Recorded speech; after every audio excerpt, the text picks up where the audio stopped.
very special day for Vancouver Football Club and the Canadian Premier League. The inaugural match at Willoughby Community Park with over 6,000 supporters expected to fill this brand new stadium. Salute thought about it, might think about it now. Salute, oh my word, that's absolutely outstanding.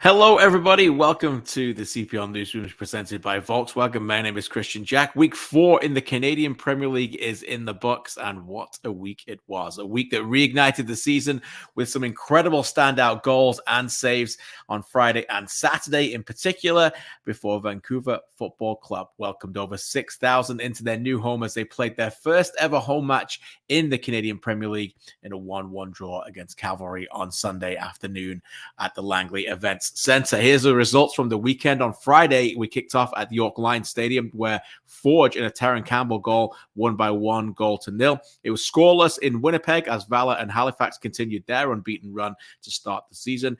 A big game and a big moment, no doubt about it. We'll get into that at the nation's capital on Saturday evening as Atletico Ottawa were blasted by 4-1 from Pacific arriving there, having a decent start to the season, particularly in the attack, and then obviously were fantastic getting 4 goals there, and it could have been more. And on Sunday, Vancouver Football Club 1, Cavalry Football Club 1. For those counting, yes, that's a lot of 1-1 so far. 7 so far out of 16 games in the CPL, and remarkably still only one team to win at home.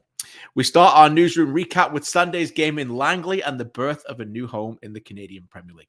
Let's bring in 2 of our correspondents, Charlie O'Connor-Clark and Alex Ganguruzik, who were both there to break this down for us on a special day for the league. We'll get into the highlights shortly, but before we do that, I want to hear from both you guys. Alex, let's start with you, a West Coast guy. How special was this for you? What were your overall takeaways as you put your head on the pillow last night thinking about that game?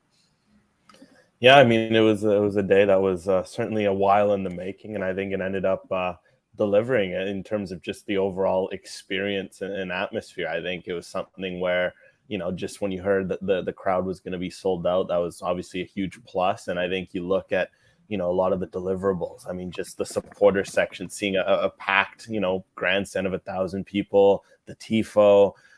You know, just people sitting in the beer garden, the sun peeking out by the end of the game, which was nice to see everything about that in terms of deliverables. It looked fantastic, and you know, was a good just day for the sport in the province. And there's been a lot of good ones lately. You had in League One BC last year, you know, the derbies that have been growing. I think it was just another chapter of that, and I think it was something that even beyond the football, you can look back and just see a good overall positive experience. And I think that's the impression I've got from those I talked to that had the chance to attend the game, maybe in the stands or in other places of the pitch.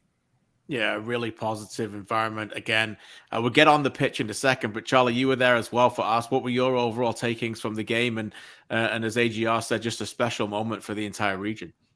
Yeah, it really was. It honestly kind of blew me away. Obviously, we go into a game like that not knowing what to expect, right? It's a completely new stadium, a new community for the Canadian Premier League, and I'm not from that community, so I don't pretend to be super familiar with it, but it blew me away. The people in there, how engaged they were with the game.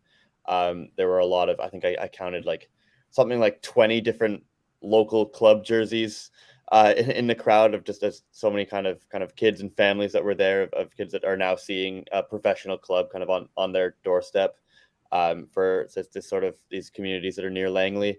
It was an incredible atmosphere, and people just seemed really, really excited to see what this team is and see what it's all about, and see what they can do. And obviously on the pitch, they retreated to a team that was pretty pretty intent on fighting for that community, as I'm sure we'll get into. So it was a really positive and just a special day all around. Yeah, special day. For those watching on YouTube, let's roll the highlights. Charlie, overall, what number out of 10 would you give it then as our usual opening question for these shows in terms of its compelling factor and why? It certainly had a lot of storylines. Yeah, it certainly did. I'll go with an 8, maybe even an 8.5. I think that's the highest score I've given this year. But yeah, it had a lot going on. Obviously, as you see in the highlights there, if you're watching on YouTube, the red card in the first half, which we'll get into more, but it obviously changed the game. It changed the narrative a lot. But the second half was fascinating. It was fascinating to see a team come out of halftime at home in their home opener, concede immediately in a way that they're probably not very happy with. It does kind of just come off a weird deflection in the box, and it's a good finish by Kentav. But to see Vancouver find a way back into the game with Sean Hundal's goal here, to see them just really, really fight for it after going down and not kind of fold after that, which, if you're down to 10 men and you've conceded right after halftime, a lot of teams would just kind of in there. And it's wouldn't necessarily be surprising in a lot of those cases, but for Vancouver to come back into it, they had chances after that as well, as did Cavalry, obviously. So the second half was an incredibly entertaining piece of football because both teams clearly very much wanted that second goal. And Vancouver had some pretty entertaining counterattack chances. So there was a lot of storylines. There's a lot going on. Obviously, the atmosphere helped. It was quite an occasion. It had that feel to it as well, right? Yeah, definitely. Alex, over to you on this one. Next question for you is, we obviously didn't know how it would play out. We're going to get into Rocco Romeo's red card shortly, but in many ways, and nobody wants this, but did it feel like a bit of a galvanizing moment already where fans and the club got together when they most needed it to come back, like football happens all around the world when you go down and you've got, suddenly the whole football world in your own mind thinks that you're against you, and then suddenly you found a way? Was that pretty, I guess, a good thing that came out of a negative? Yeah, well, I mean, it was also kind of jokingly, it was a very fitting Vancouver sporting experience. I joked to someone when they got the red card, I'm like, and the fans are already booing the refs. Like, this is just like universal Vancouver. How many Canucks games, Whitecaps games, Lions games, you name to, they always love to boo the refs. There's always the refs are against us. So maybe it was a bit of an introduction to the cruel sporting world, but certainly it seemed to galvanize everyone. I mean, the fans were up for it. We saw the players, what it meant for them, the way they, seemed to respond. And I think that's it's a credit to the group in particular. I think that's the big thing that impressed me was that, they would have had every excuse to maybe fold a little, to sit back, to be angry. But, they just stepped up. They went after it. They didn't change the way they played. They didn't go, okay, let's play 5-3-1 and just pray for something. No, let's keep a 4-2-3. Screw it. Let's not go off the back onto our back foot. Let's go to the front foot. And I think just the attitude, the resilience, I think the fans picked up on that. They saw that their team, was fighting, and they're like, okay, let's fight with them. And I think that was a good way to go about it, in a home opener, because they had every excuse to sit back and just let the game, play out. And at the end, it could be, that red card really changed everything. They're like, no, let's go after it. And you have to respect that. Yeah, they did. It's again, they've been more than I think anybody had thought, advertised, right? Vancouver competitively on the field, finding different ways to get in games, very difficult to break down. We're going to get into some of the individual performances in a minute, but it was indeed a special day, a day that they did not lose. And here are their thoughts of their head coach, Ashton Gotby, after this one. Well, I think firstly, it's important to really thank all the people that have been involved for a long time to build the stadium, and to have the vision, the bravery, and the in my opinion, the persistency to build this club. I was really excited and bubbled with all kinds of enthusiasm, and I even got teary in the locker room before the game, because I felt when you try to build something from ground up and you're a pioneer, it's so difficult because everything is against you. And I saw this project from November 2. And then when I arrived here in December, and I saw there was no stadium, no training ground, we didn't have anything, no players, and how much work, sweat, blood, and passion has gone behind this project. has really touched me. And then when you come to a stadium and it's sold out, and you see so many wonderful faces and people from all over the region have come to really celebrate the game and unite the football community and soccer community in this area in British Columbia. I'm humbled as a foreigner especially. And I'm really proud of my team because I felt that things didn't go our way, and basically almost 60 plus minutes they played a man down, and they showed very well, and I'm proud of their spirit, and I'm proud of how they fought all the way to the last kick. So there's nothing more I can ask but be proud of everyone involved, even the construction workers that were working 24 hours a day to make sure every seat is placed properly. So this project is bigger than any of us and bigger than even the game. As usual, Ashton Gotby finds the right words at the right moment to explain exactly how it went down. All right, Charlie, time for your list of your greats. We'll keep it pretty concise, but there was some standout performers. Who did you like? Yeah, I think we obviously have to start with Ibrahim Bakare, who just... what more can you say about this character? We'll obviously hear from him in a second as well, but he won 16 duels, hit 4 successful dribbles as a guy who started the game at right back, and then after the red card, he has to go into center back, which is actually his natural position, to be fair. But he's one of those players that just loves to defend. He loves to get stuck into those battles and to do that. He's got that physicality, and he just throws anything he can in front of the ball to stop it from going towards his goal. I think he had like 8 clearances in this game as well. Just the way that he really, really just was kind of the heart and soul of this team in that defensive effort in especially the last 10 minutes of this game, where Cavalry were kind of pressing down on them. Obviously, a 10-man team gets pretty tired towards the end of a game, and were maybe struggling a little bit. They were suffering a little bit, but Ibrahim was obviously right there in the middle, like pretty much stopping everything from getting into the dangerous areas in their box. And it was his birthday too. He's I think 21 now. 21. 21, yeah. Which is just... Where were you when you were 21? I mean, he got to have a man of the match performance in a whole game. I certainly wasn't doing that. Yeah, it's just incredible for him, and he's going to be, a player to watch for the rest of the season in Vancouver. And just quickly, we have to shout out Callum Irving as well. The club, he on and off the pitch, he really lives and breathes this football club now. He had 2 unbelievable saves in stoppage time, including the one diving one that I was standing at the other end, and I was pretty confident it had gone in the net. But he found a way to keep it out. But even off the pitch, just the way that I saw him interacting with the community after the game, that he gave his goalkeeping gloves away almost immediately, and he was like, I don't have anything else to give to like the other 50 fans that came up and asked him for photos. And so he truly is a special guy who represents his club so well. Yeah, class act. AGR, 30 seconds or less. You got anybody else you want to add to that list? I think pretty much you have to give a shout to Tariq Tahid off the bench, 16-year-old record setter in terms of, just the youngest ever player to sign, now youngest player to make a debut. Not many 16-year-olds come into an environment like that in his hometown in front of his friends and family, and he killed it. He was very after it, up for it, very composed as well after the game. Got entrusted with media duty on his debut, poor kid. So overall, you have to give his plaudits for all that. Love that. The other one I would throw in is Gail Sandoval for me. We did not get in the team of the week again, and there's a reason why, because Pacific just were unreal. But this guy is starting to become an enormous difference maker. You can see his movement and obviously the touch that led to the goal. He's done that regularly now. He's getting fitter. He's going further in the games. So yeah, just watch out if they can keep him fit. He's winning games for Vancouver Football Club. But we mentioned the performer of the match, the man of the match, Ibrahim Bakare, not only a fantastic defender, but also a fantastic young man. And we want to play the post-match interview with Adam Jenkins and Jordan Wilson after, where you just get a little glimpse into what is a wonderful personality.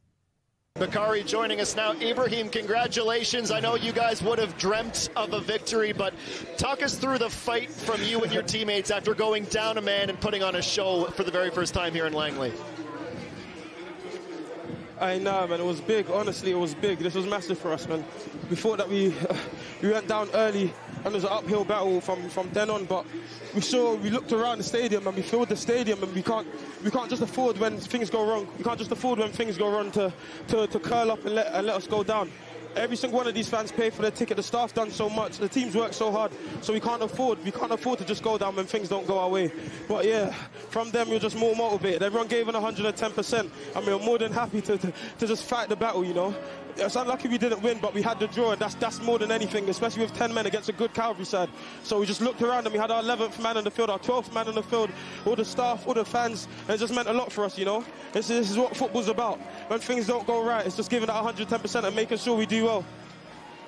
Okay, Bakare, I have to just talk about your passion, which I deeply appreciate. But you yelling, "Let's go!" before the game's even over.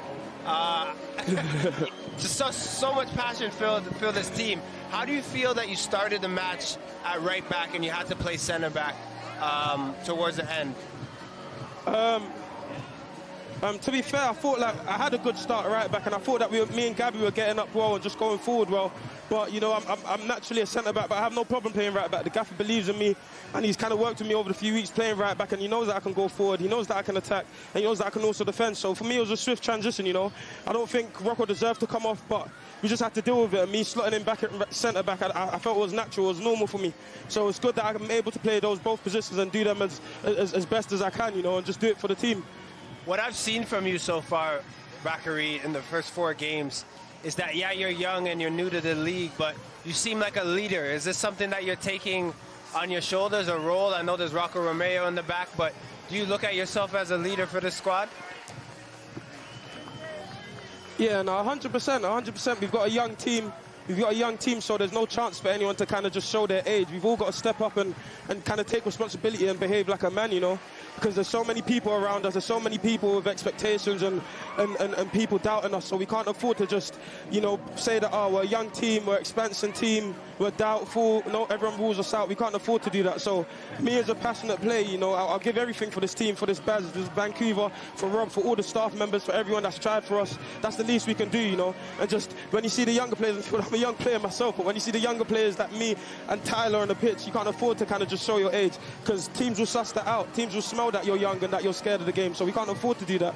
So the more I can step up and help the team, the better everyone feels. So yeah, and I look at myself like a leader, but there's also, you've got 11 leaders on that field, just as you can see when we had those players on the pitch. Well, Ibrahim, I could talk to you all day, but I want to go let you enjoy these celebrations, and hey, mate, happy birthday. No, I appreciate it. Oh, thank you ever so much. I really appreciate that, you know. Thank you for taking your time to talk to me. I really appreciate you guys watching and the kind words. All the best, Ibrahim. We'll see you again soon. He is our Gatorade. Yeah, as Alan in the chat said, is watching live, such a raw, pure interview. And let me just say that I tweeted this last night. You know, I had the pleasure of talking to every CPL player. And just because I'm older than Charlie and Alex, I've also had more fortune of interviewing a lot of players in my time. They will interview way more than I will, and they're going to have a marvelous career. But I'm bringing it for reference because there's nothing better for me than just talking to authentic, genuine people, and that's what we have in the Canadian Premier League. There's a lot of reasons why sometimes players don't become themselves, and you know, I'm not saying that the media is without blame in that, and sometimes people become hesitant for that and fame and fortune and money. But sometimes it's just nice to hear people just be themselves. And Ibrahim Bakare was exactly that. All right, gentlemen, we have to talk about this red card. So Alex, Charlie, you were in the stadium for this. I want to hear what you have to say. I'm going to give you my take first. Let's play it for those watching it, because for me, I think the referee's positioning is really crucial. Now, what do we think he sees? Now, it's clear that when Romeo goes for the ball, he goes through him, and Bevan's head touches what is Romeo's shoulder. I think the referee believes that he's led with his elbow because his elbow is up, but upon replay, it is clear that Rocco Romeo's elbow does not collide with Maya Bevan's head. So I think that takes away any kind of excessive force or even intent to hurt the player. Not that is obviously part of what the decision-making goes in with the referee. But I think the biggest point in all of this is that we have to change our minds a little bit in thinking we're watching games without VAR. Right. Yeah. So if a referee is refereeing a game with VAR, he knows he's always got that one person sitting upstairs or sitting wherever they're sitting. I like to think of them as being top of row Z and only coming in for the howlers, but they will come in and for that. And first, before we play it again, do you guys agree that if there was VAR on this decision, they would have told him to look at it and change it? Alex? I think it's something where you look back at what we saw. I think there was certainly a chance, just because I think I understand the referee's perspective on the field, because I always think that's important to consider. He sees someone go down with a head injury, elbow to the head. You don't want that sort of contact in the game, but you do look at something where you consider the other factors. Rock Romeo isn't a short guy. It's something where just naturally he's keeping his elbows close to himself, and he might catch some players. Especially Bevan leaned in a bit to the header and reached his elbow. So I think if you consider things such as Romeo's height, the way that they went in for normal 50-50, he just kind of got the better of it. I think there were certainly some factors where, I think you look at maybe it's at most a yellow card, caution when you consider those two things. Right. Charlie, what do you think?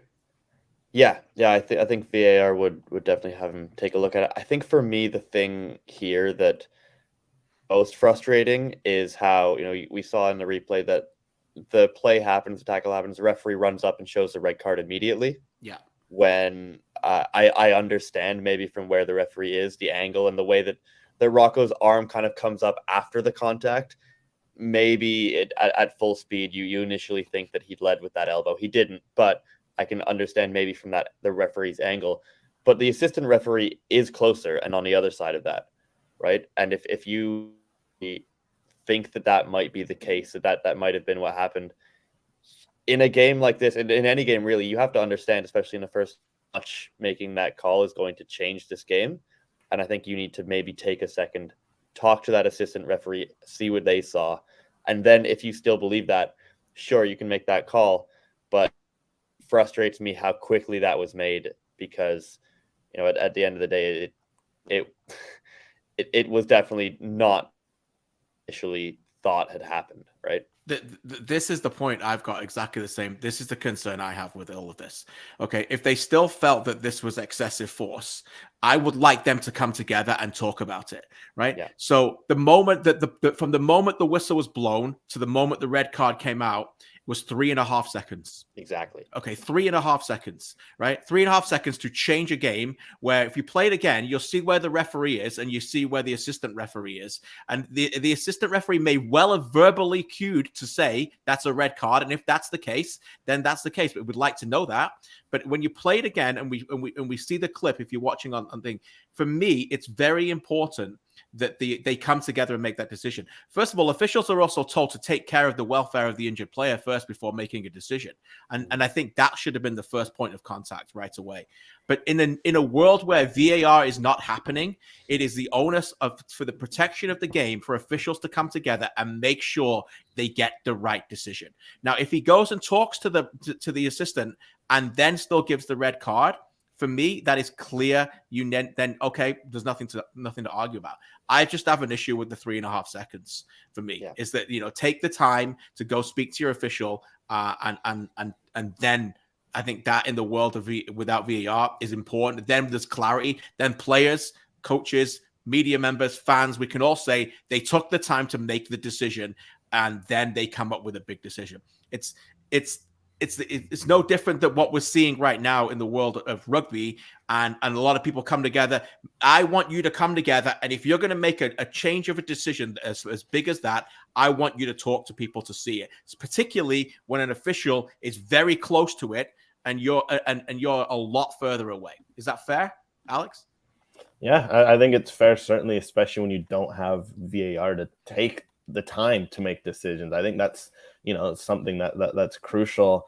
You can because there's a good point in the chat. You can bring up the whole clear and obvious example, but say with the clear and obvious here, when the decision's made so quickly, then of course the clear and obvious is going to err to the side of the red card, because it feels like the Bevan going down for the injury maybe is what prompted the quick red card. You see the player grabbing his head, you go in after it.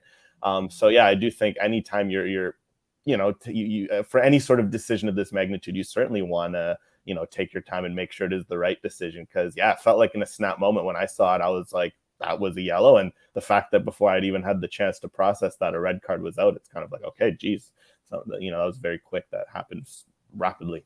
Yeah, I think for me, the assistant referee has got a great view and he needs to be talked to. And maybe he verbally communicated to it. And I know the referee has got to referee the game, and he is the man or the woman in charge of that game, and they are the boss, and it's their decision.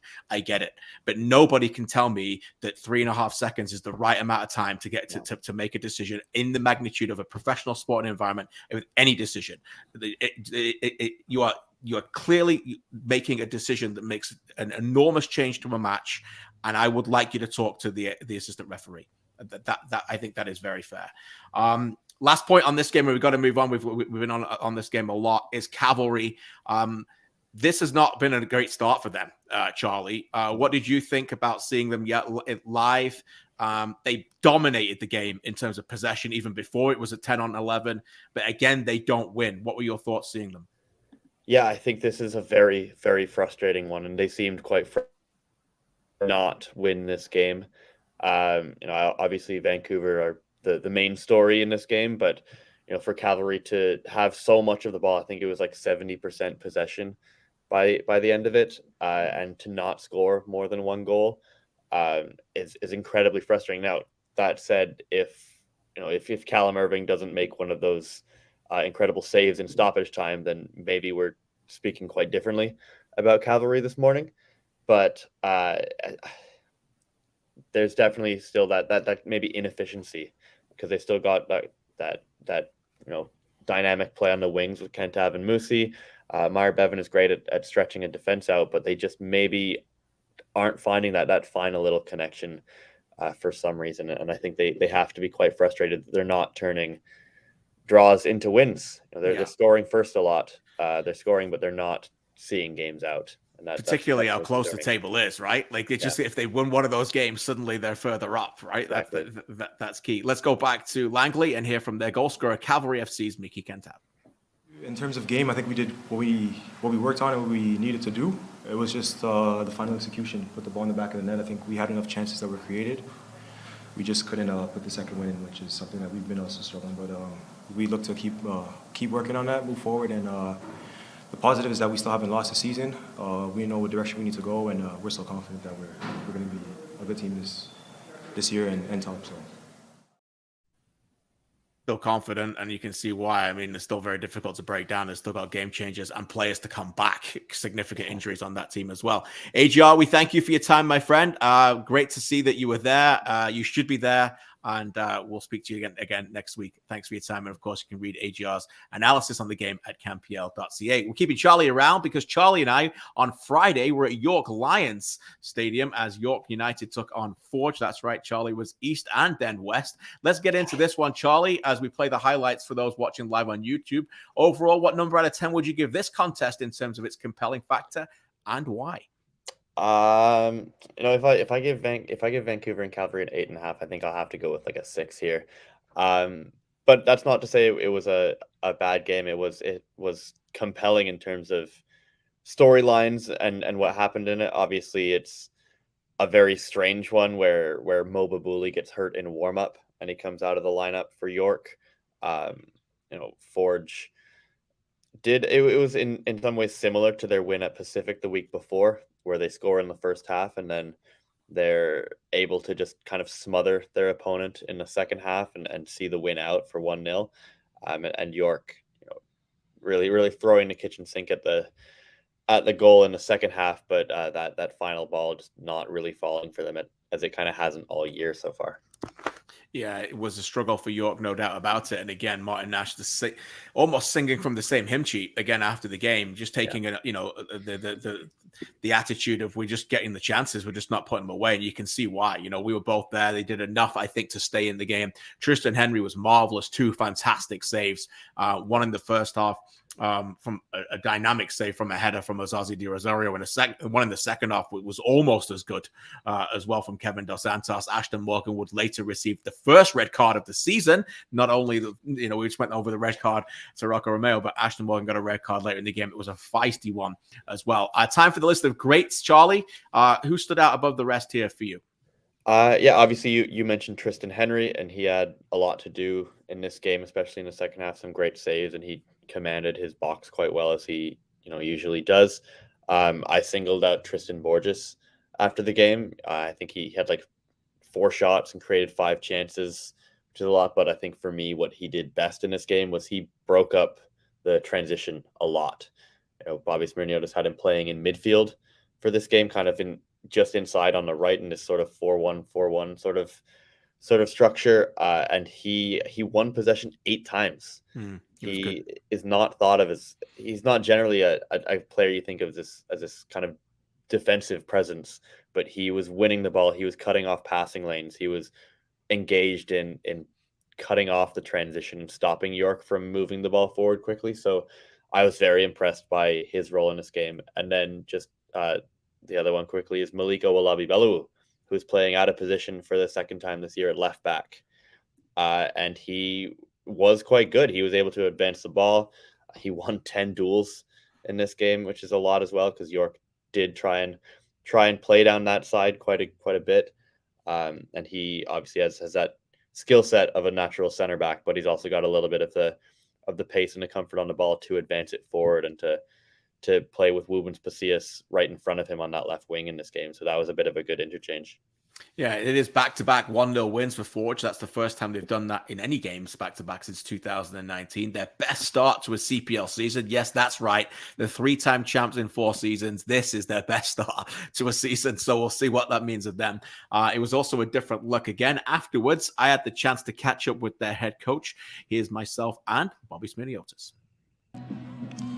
With Forge boss Bobby Smirniotis after a pretty heated 1-0 victory, but it is a victory. Bobby, what are your thoughts on your team's performance? Yeah, I thought for a good 60, 65 minutes, I think we were very good in control of the game and so on. And, then for some reason the game starts becoming a little bit different out there, a little random, not the type of football that we like. But at the same time, in those moments, we've created a lot of opportunities too that we can in the open field. And I talk about it every week. You got to be more clinical in these games. We do a lot of good things on the pitch, but the second goal is very important in games like this. It's been a big week for you. Obviously, you're getting the new deal, 2 wins as well, which is even more important, as well as manager of the month. Big week also for Terran Campbell. You played through the middle today and got the goal. What did you like from his performance? Yeah, first and foremost, we have a lot of options up front. And in these first 5 games of the season, I've said it before, we like to make sure that we're rotating guys, moving guys around, and he's done a great job holding up the ball and just being in the right spots. Him along with the other guys, they're lethal in front of the goal, and he showed that today on that goal. He's got that one chance there, but beyond that, he's been excellent on the ball for us in using that central access that was wide open a lot of times for balls to come through. You mentioned it earlier, when you win games, you usually score more than 1, but you do get back-to-back 1-0 wins. I think that's the first time since 2019, by the way, that you've done that. And part of the reason was because of your goalkeeper tonight. Tristan Henry, 2 big saves, but 1 in particular in the first half. What have you seen from Tristan so far, and what did you like about his game tonight? Absolutely excellent. You talked about it, before we score a goal, he's made a massive save. You don't see those saves too often in football. And he's a guy that doesn't get enough love sometimes. He's been our rock from year one. On the team sheet when he's there, he's going to give us everything, and there's a reason why he has the most wins, most shutouts, and a few trophies in his cabinet. Last one for you, Bobby. I know you had 2 eyes firmly on this tonight here on Friday night, but Becca, Ajabra, Sissoko, amongst the many on the bench, obviously now 1 eye and turns to 2 eyes to Tuesday night, an enormous quarterfinal against Atletico Ottawa. What you're looking forward to in the Can Champ? Yeah, exactly. Those are 3 guys, Chouanier and Jordan Hamilton, the 2 guys that were outside of the 18 today, just for precautionary reasons. They're ready to go. You got to look at these games and take it one step at a time. You know what you need today, you know what you need on Tuesday, and it's an important game for us. It's somewhere where we've been in the final before, and we want to get there again. And of course, you can watch those games live on One Soccer. Bobby, as ever, congrats on the win. Appreciate you. Thank you. Yeah, big win for them. Let's get into that game then. Tuesday night, Canadian Championship, Charlie, against Atletico Ottawa, who we're going to get into with Mitchell shortly, who maybe not an exaggeration to say are in a little bit of a shambles right now, but we know are very different away from home. We know Forge won't take them lightly despite the performance, but from a Forge point of view, just how big of an opportunity is this to play at home, try and get another taste of MLS action in the semifinals, and particularly the way they're playing? What are you looking into for this one from a Forge point of view? Yeah, it's very exciting. I think Forge look at that bracket and they feel like they can win this trophy, right? That's basically it. They want to win trophies, and this is a massive one for them. They want to crack at either Montreal or Toronto, whoever wins on Tuesday night. They'll probably see an Ottawa side coming in that's fairly vulnerable at the minute, and they love playing at home. Obviously, Forge have played very well against Ottawa last year, and they definitely have that glint in their eye. They want this game very badly, and they desperately need to get to that final for them. Yeah, okay. On the other side of the bracket, York United remain, and York United played last year in the semi-finals at BC Place against the 2022 Canadian champions themselves, Vancouver Whitecaps, who this time come east and get to play York United. Before we have a quick word on that game, which is a big game at York Lions Stadium on Wednesday. That's right, 24 hours after the Tim Hortons Field match. Let's go back to York Lions Stadium and hear from Martin Nash on another clash for him against the Vancouver Whitecaps. Yeah, I think it's a massive game for our guys. It's an opportunity to play against a quality club. It's always fun to play against MLS teams. It's the team I keep running into in this competition as a coach, but I think this is the fourth time now. So, but yeah, I think it's a great opportunity for our players to show what they can do against an MLS side. So it's not going to be easy. It's great to have them at our place, and hopefully we'll be able to put on a show for our fans. A show for the fans, maybe put on a show for the neutrals. It's not often we get CPL versus MLS, and when we do, we celebrate. We look forward to it. If you're in the GTA, a reminder, you can still get tickets, and they're reasonably priced. YorkUnitedFC.ca, YorkUnitedFC.ca. Go get your tickets. And I think for those who care, Carlsberg beers, I think they're like $5 or something. So just go get that, and you don't even need to worry about some Game 4 happening in Florida because it no longer matters. Sorry about that, Charlie. Anyway, as Charlie continues to forget what's going on the ice, let's go back to York Lions Stadium and let's hear from Elijah Adekubi ahead of this game. I think in any job, you always want to test yourself against the best opposition, and Wednesday is the same. I've played them a couple times, and it still feels like there's still that hunger to go out and do something to keep proving yourself time and time again. And I think there's a belief in this group that why not upset them? You know what I mean? So for me, it's a case of you just always want to be involved against the best opposition in the biggest matches, the biggest showpieces. We're in an entertainment sports, right? And the biggest stages are the best entertainment. So it's excitement, but it's also like job ahead. Let's go to work. Some good words there. Test, hunger, excitement, belief. Throw them all in the mixing bowl. It's going to be fantastic. No, Wednesday? Yeah, it is. And obviously Elijah knows what it takes specifically to beat the Whitecaps, having been a big part of that Cavalry team in 2019. York are very, very hungry for this game. It sounds like, I not 100%. It sounds like Mo Babuli might be okay to go in that game. It was maybe a little bit precautionary to take him out on Friday night of that lineup. So hopefully York is able to put their best foot forward at home. And it should be a really exciting one, as it always is when these MLS teams have to come into a CPL stadium.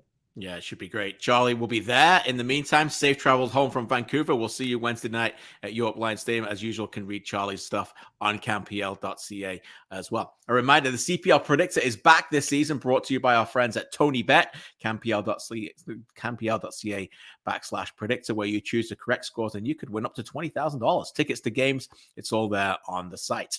Next, we move on to Winnipeg in a game that was not an easy watch, to be honest, as Valor Football Club took on Halifax Wanderers. Both these teams came in unbeaten, and they ended unbeaten, and it remained that way after a tense 0-0 affair that lacked quite a little bit of quality in the final third. Pacific Nyangabire, as usual, was a bit of a star on that right-hand side. Kean Williams was also very good on the left-hand side. What we're seeing from Valor this season is that they continue to play very well in midfield. Diego Gutierrez was excellent in midfield, and it was disappointing from Valor's point of view that I don't think they could take the lead early in the game. They dominated much of the first half, but what we know about this Halifax Wanderers team is they can also play. They keep the ball down. Andre Rampersad had a fantastic opportunity to make it 1-0 right before halftime. In the end, wasn't able to score, and Ryan Yesley got a deserved clean sheet in that one. Not a lot of goal-scoring opportunities in the game. A chance, I think, for rotation a little bit in the second half, but a lot of it really came down to set plays. Halifax would have a good free kick later in the game that had a great opportunity for them as well. But in the end, two teams that were probably not overly happy with a tie.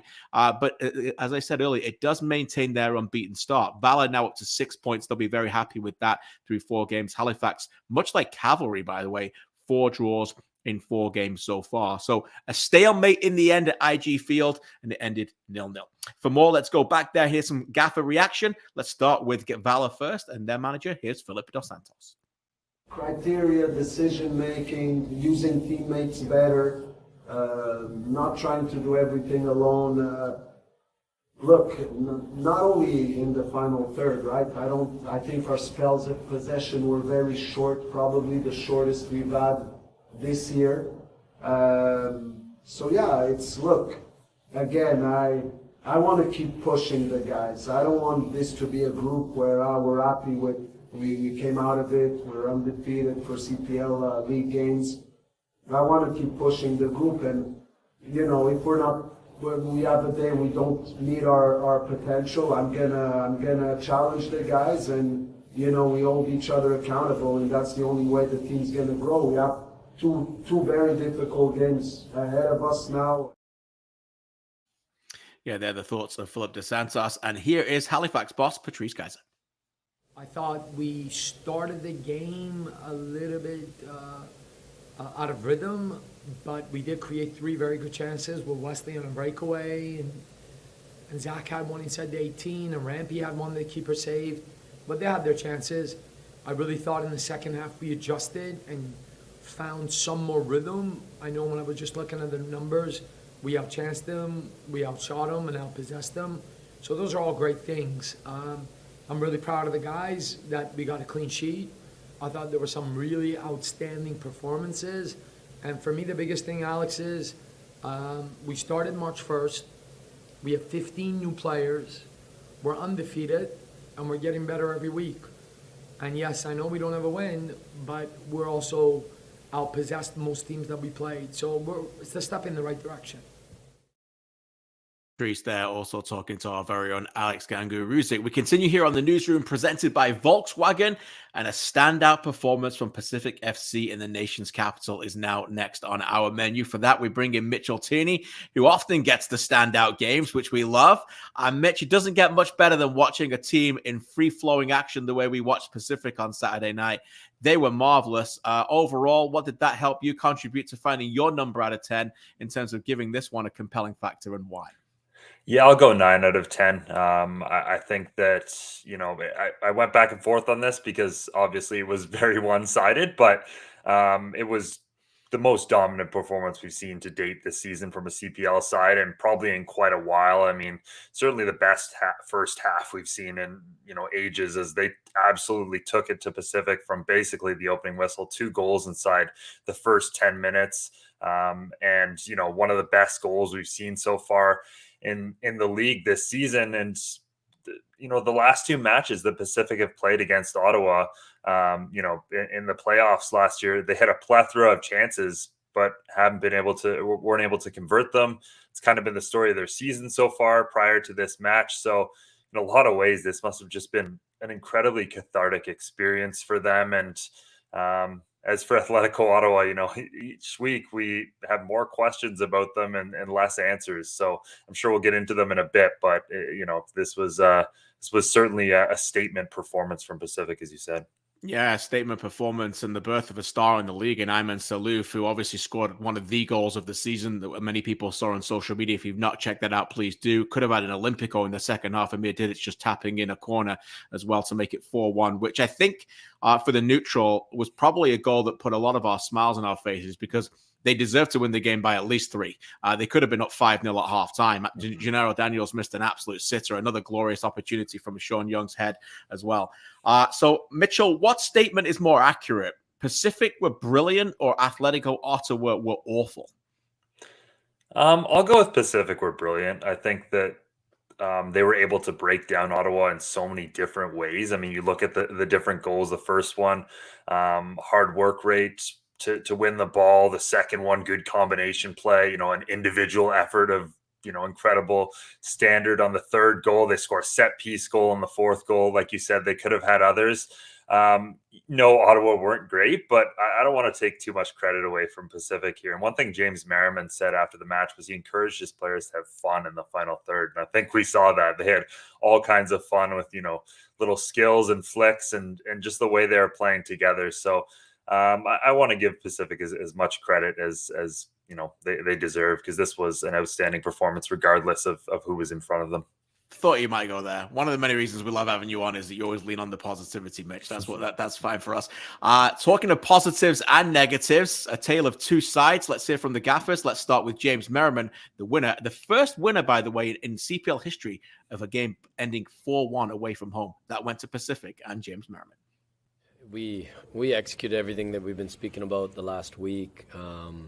We felt very confident in our performances the last few matches, but obviously we weren't taking care of the detail in the final third, and also maybe a little bit tight and not playing with freedom in going to goal. So I think we saw that. We wanted to start right. We haven't started right at the last couple of matches. We started very well on the front foot, took those first two chances. So it's really, really positive, especially start and first half for us. Really happy for the guys, especially the forwards, to get goals. Which they were feeling a little bit of pressure, and it's going to be big for us to build from. Side of Pacific FC. What about the other side? Here's Carlos Gonzalez. I'm very disappointed of the first half we did, and of the individual mistakes and the stupid mistakes that we start doing. We cannot afford to start in a game in the first 10 minutes losing 2-0. Very easy. We put them the game so easy, you know. So yeah, after that you are chasing the game for 90 minutes. So it's very difficult to try to win a game in which you concede and you give gifts, stupid gifts, because I don't think that even they pressed well, but we knew that they were going to do that. We knew what we had to do, and as I say, if we continue giving gifts, it's very difficult to grab 3 points and to grab at the end of the day good feelings. Ask you about your greats in a minute, Mitch, but let's talk about Ottawa first. Stupid gifts is what Carlos Gonzalez called them. Is it just simple that like individual moments and individual errors is just a glaring issue right now for this team, or is it something that's becoming even more alarming? What are your thoughts on this team that I know you've watched very closely this season? Well, I think more concerning than anything were the individuals who gave those gifts, because they were the guys who usually, and in those past matches, even when things weren't going great, these were the most reliable players. I mean, look at Miguel Acosta getting his pocket picked in a moment early in the match where it came after Gennaro Daniels had already taken the ball off them. You know, you get that ball back, you smash that into Rosette, and you know, you don't allow Manny Aparicio to pick it up again and go in behind. You see Espejo, you know, he loses his man on the second goal. On the third goal, he gets turned by Saluf.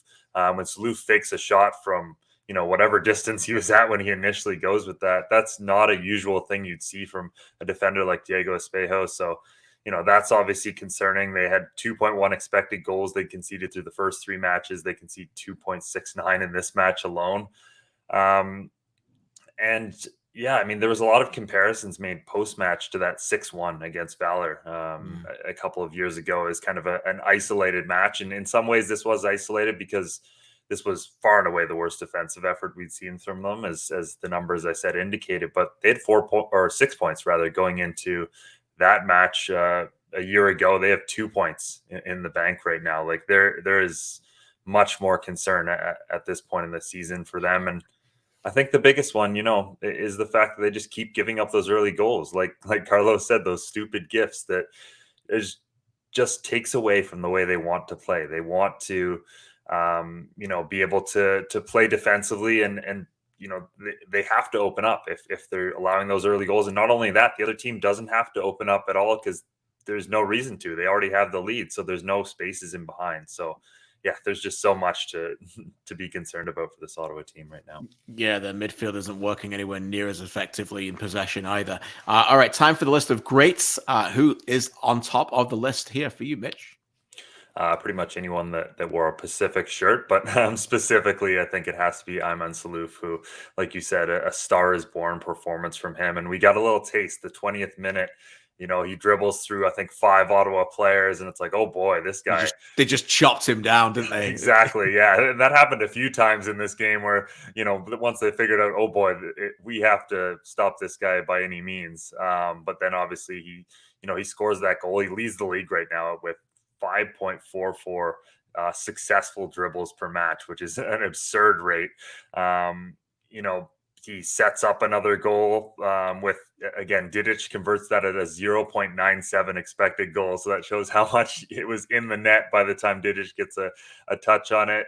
Sean Young probably should have scored off another cross he has in. He nutmegs Acosta on the second goal. I mean, this was an all-round incredible performance. And one thing I wanted to mention about him, Pacific play on such a small stadium at Starlight Stadium, so that dribbling ability is going to come in huge for them this season in the tight spaces. But he wasn't alone. Manny Aparicio, he shows 6 minutes in just why he's such an important player for their energy, winning the ball back there and setting up the goal. Gennaro Daniels led the press perfectly. His pressing basically plays a role in all three of the opening goals, and he assists on the second one, and like you said, should have had a goal of his own, but that was the only downside of a great performance. Didic, great at the back, gets his goal. And like I said, the list could go on, but we'll stop it there because those were the guys who were maybe head and shoulders above the rest. Yeah, no doubt.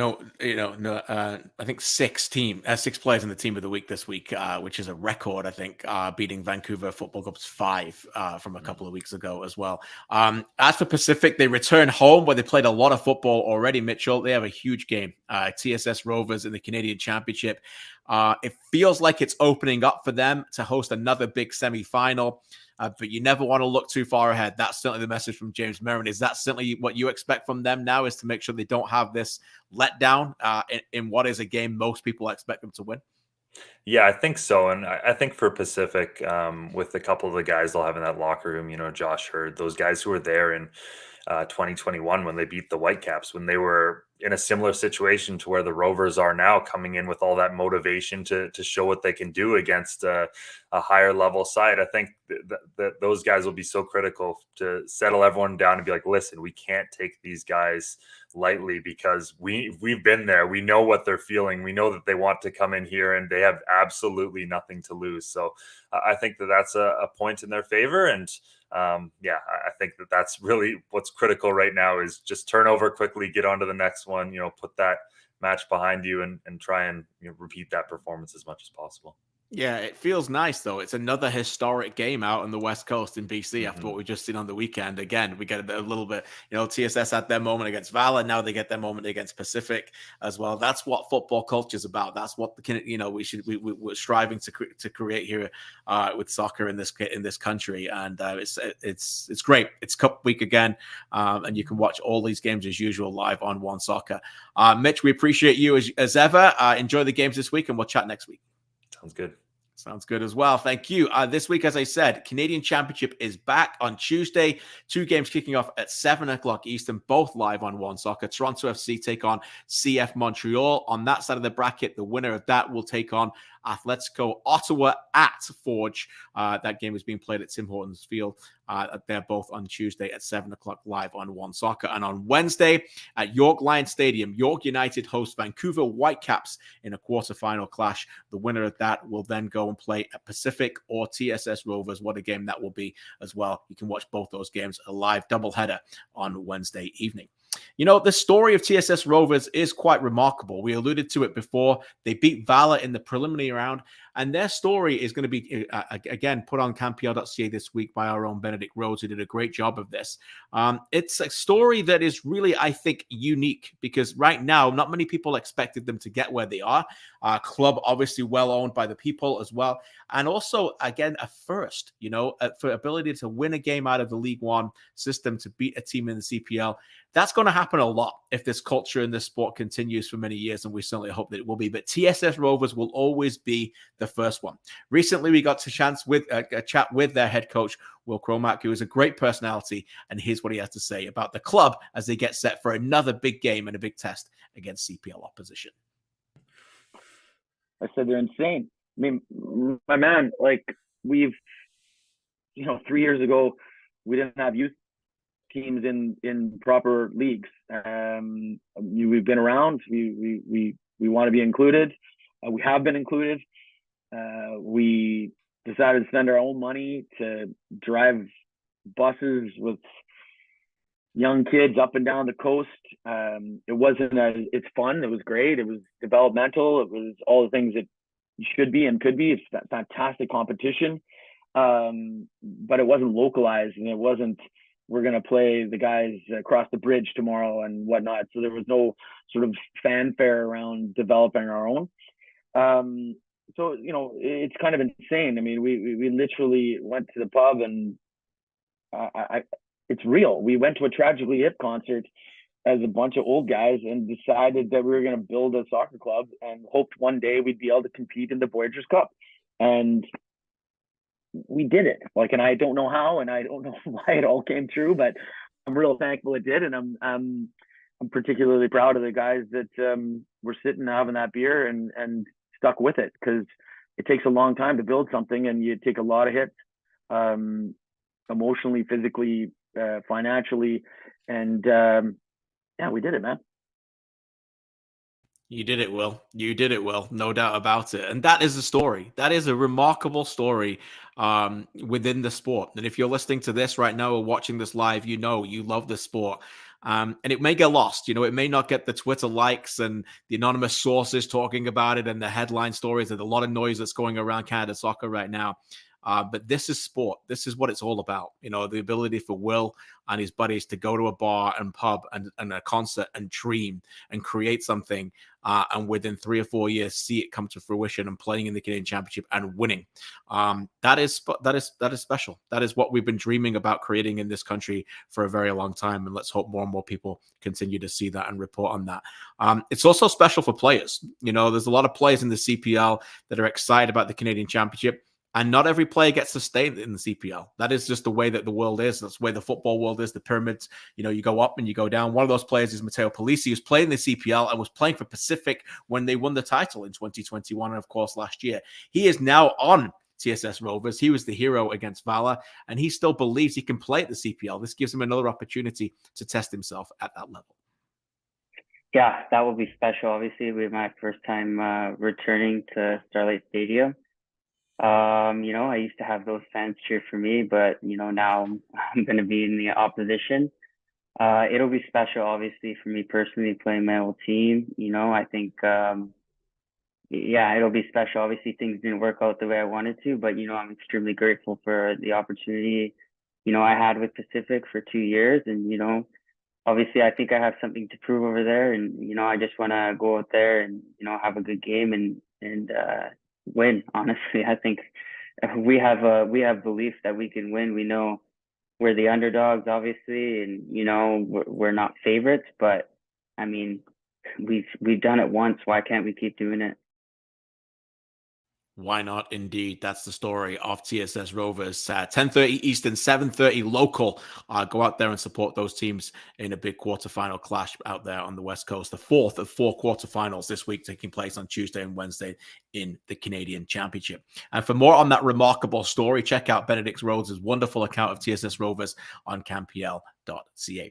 Let's take a look at the CPL standings as we close the book on the show and week 4 in the Canadian Premier League. Forge at the top and Pacific second. A game, obviously, a league where a lot of games are drawn, not a lot of 3 points being taken, but Valor remain unbeaten in third. Vancouver Football Club continue to shine and impress in fourth. Cavalry at the moment just in fifth, with Halifax right behind them, as the battle for the top 5 and the playoff spots will continue all season long. York United with 3 points, 1 win and 3 losses are 7th, and Atletico Ottawa remain rooted to the bottom through 4 games. Let's take a look at next week's schedule in the Canadian Premier League. A reminder that these games are all live on One Soccer, of course, and of course it's kickoff at Tim Hortons Field at 4:30 on 4 o'clock local. On Saturday the 13th, as Hamilton Ford take on Winnipeg's own Valor. That's right. On Saturday, doubleheader continues out into Calgary as Cavalry take on Halifax Wanderers in that game. And then a triple header continues on Saturday. Vancouver Football Club get to host another game at Willoughby Park and Langley Event Centre as Atletico Ottawa come to town in what will be a big clash there. And then on Sunday, we end with a game on the West Coast as Pacific go home again and take on York United. It will be a fantastic week, no doubt about it, and it is always quite special when the CPL takes on Major League Soccer. It's happened quite a lot, and the CPL have won a lot of those games. I think quite a lot of those games have been ended by 1 goal or less as well. You can catch that live on One Soccer or buy your tickets now for York Lions Stadium on Wednesday when York United take on Vancouver Whitecaps. Enjoy the week.